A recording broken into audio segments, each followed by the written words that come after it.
Hello viewers. तो आज की क्लास में हम डेफिनेट इंटीग्रल से एक बहुत ही इम्पॉर्टेंट प्रॉब्लम सॉल्व करेंगे।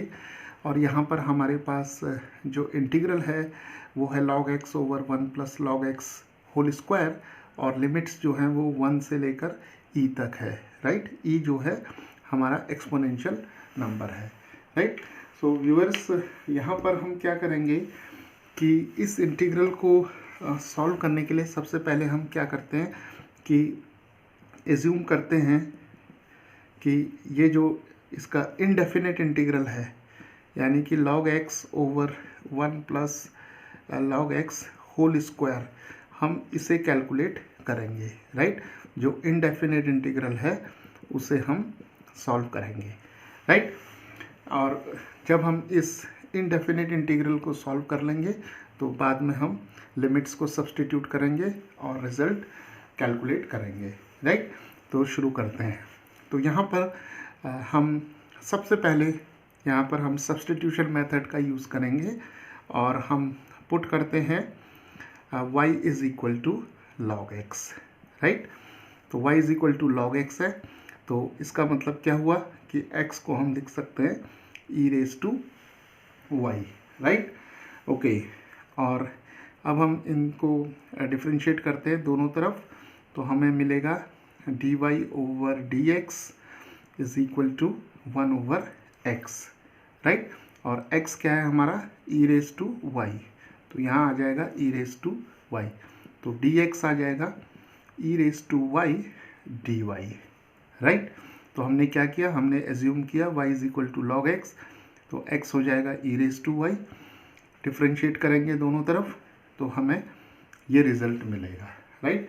तो अब i को हम लिख सकते हैं इंटीग्रल log x की जगह हम रखेंगे y और 1 प्लस log x, तो ये हो जाएगा 1 प्लस y होल स्क्वायर, और dx की जगह रखेंगे e raise to y dy, right.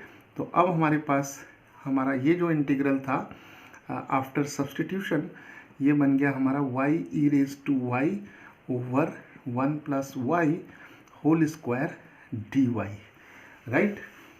So viewers, अब हमें यहाँ पर एक बहुत ही इम्पॉर्टेंट इंटीग्रेशन की फॉर्म का यूज़ करना पड़ेगा, और उस फॉर्म को जानने से पहले हम क्या करते हैं कि इस इंटीग्रेंड को थोड़ा सा और सिंप्लीफाई करते हैं। और कैसे करेंगे, देखिए, हम क्या करते हैं कि इस y को लिख लेते हैं 1 प्लस वाई माइनस 1, राइट। और यहाँ आ जाएगा e raise to y dy over 1 plus y whole square, right. देखो y को हमने क्या लिखा, 1 प्लस वाई माइनस 1, तो 1 और 1 कैंसिल हो जाएगा, तो वापस हमें y e raise to y मिल जाएगा। तो कोई फ़र्क नहीं पड़ेगा, यहाँ पर 1 हमने ऐड किया और 1 ही हमने सब्ट्रैक्ट कर लिया, राइट। तो अब हम क्या करेंगे कि इस इंटीग्रल को यहाँ से ब्रेक करते हैं, ठीक। तो यहाँ से जब हम ब्रेक करेंगे इसको, तो हमें क्या मिलेगा, 1 plus y over 1 plus y का स्क्वायर माइनस, ये माइनस आ जाएगा यहाँ पर 1 ओवर 1 प्लस वाई का स्क्वायर, राइट। और इधर हमारे पास मिल जाएगा हमें e raise to y d y, right, okay. तो अब हम क्या देख रहे हैं कि यहाँ पर 1 प्लस वाई है और यहाँ पर 1 प्लस वाई का स्क्वायर है, तो ये पावर 1 है यहाँ पर, तो ये कैंसिल हो जाएगा, और यहाँ पर हमारे पास एक फैक्टर 1 प्लस वाई बचेगा, राइट। तो हमें मिलेगा 1 ओवर 1 प्लस वाई, और यहाँ मिल जाएगा हमें माइनस 1 ओवर 1 प्लस वाई का स्क्वायर, और यहाँ पर आ जाएगा हमारा e raise to y d y, right. तो अब हम ऐसा क्यों कर रहे हैं, इसको करने जो हमने ये स्टेप किया है, इसको इस स्टेप को करने का एक मेन हमारा जो ऑब्जेक्टिव है वो ये है कि हम ये जानते हैं कि integral of f of y plus f prime of y e raise to y dy is equal to e raise to y f of y, right, plus c is the constant of integration। तो ये एक बहुत ही important form है जो कि हमने indefinite integrals में जिसको स्टडी किया है। कैसे? देखो, यहाँ एक फंक्शन है हमारे पास एफ ऑफ वाई या एफ ऑफ एक्स भी ले सकते हैं हम, ठीक है।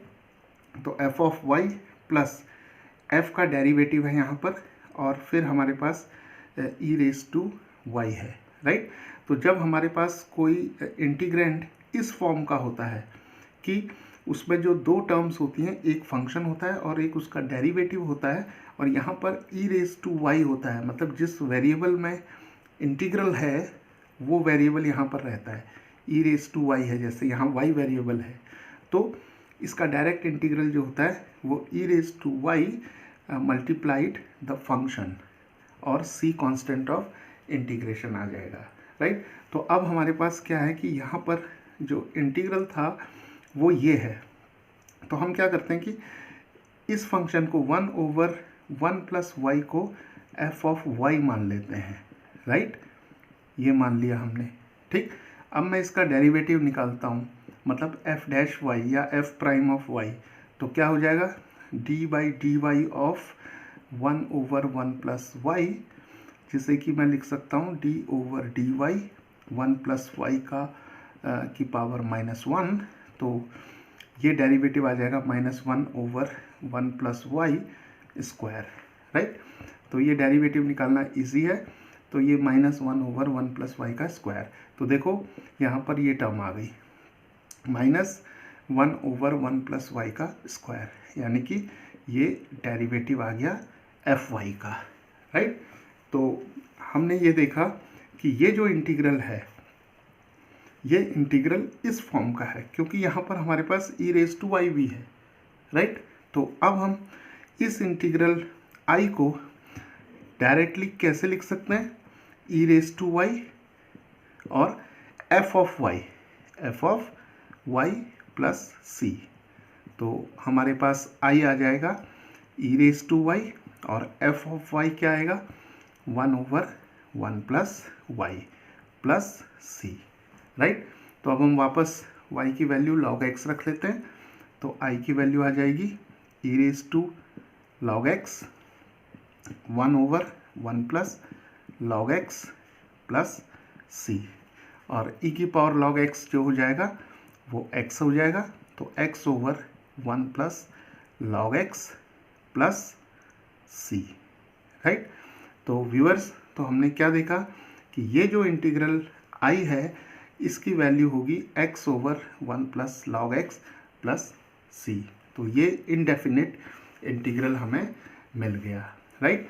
तो यहाँ पर हमने इम्पॉर्टेंट चीज़ ये देखी कि इस इंटीग्रल को सब्स्टिट्यूशन मेथड से हमने इस फॉर्म में रिड्यूस कर लिया है, राइट। तो अब हमारा एम है डेफिनेट इंटीग्रल निकालना। तो चलिए इसे कैलकुलेट करते हैं।